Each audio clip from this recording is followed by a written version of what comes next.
On Sunday, July 22nd, 2025, 3 young men were killed and 10 others injured early Sunday at a popular night spot in the Turks and Caicos Islands in what authorities called the British territory's first mass shooting in recent history. The shooting took place on the most populous island, Providenciales. The hospital in Providenciales was on lockdown to protect those being treated for the injuries. At least 2 of those injured were flown overseas for further treatment. At least 4 suspects were involved in the shooting, but no one has been arrested, according to an official who called it deeply disturbing. We are now having a gangland-type slaying, and a lot of this gang violence seems to be concentrated in our Haitian communities, Premier Charles Washington Misick said at a press conference. But what happened that turned this island, known predominantly as a luxury Caribbean tourist destination, whose startling beauty of the archipelago has regularly earned it world's best beach titles, into the island with the worst murder rate per capita in Latin America and the Caribbean? Hope you true crime junkies came for your hit of this. Welcome to How to Deal. Before we begin, make sure you like this video, subscribe to the channel, and check out our other true crime documentaries to help scratch that itch you've been feeling. Now let's begin. Until a few years ago, the Turks and Caicos Islands were known primarily as a premier luxury destination for tourists in the Caribbean and was relatively safe. While minor crimes like petty theft and pickpocketing were slightly common, gun violence and murder was a rarity for the island. Last year in 2024, it recorded 48 homicides, which, given its population is less than 50,000, gave it the worst murder per capita in Latin America and the Caribbean, according to studies. This year, the territory had already recorded 24 killings up to mid-August, heightened by the first mass shooting in its history in July, which left 4 dead and 9 injured. People are very afraid. Jack, a church pastor who lives on the main island of Providenciales, tells the BBC. Some are even leaving. We all love the islands, the economy is good, but the crime environment is terrible.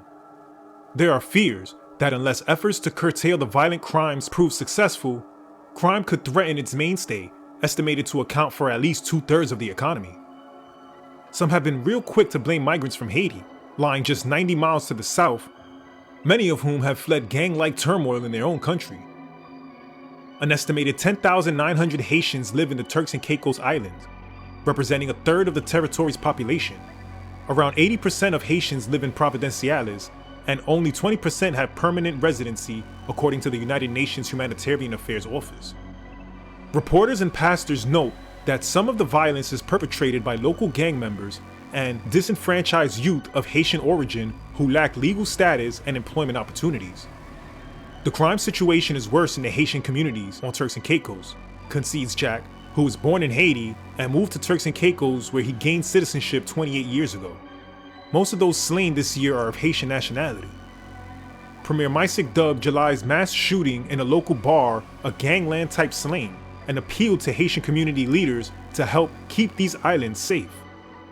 The Haitian Heritage Association released a statement calling for a unified front to combat the crime wave, while also expressing regret over the hateful narratives directed at Haitian people by some in the Turks and Caicos community.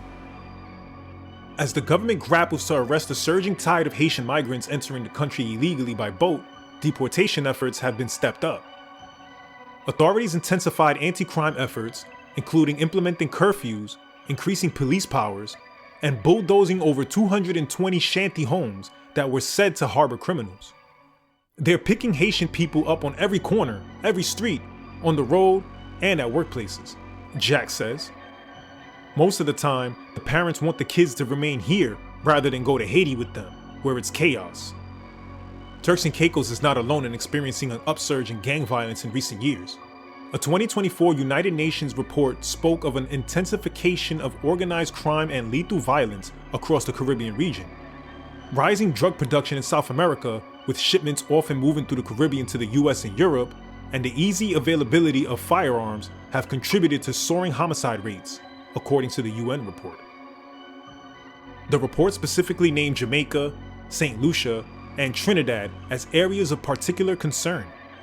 Despite the crime wave, tourism numbers remain high, with almost 2 million visitors in 2024 and revenues of $250 million in the first half of the 2024-2025 fiscal year.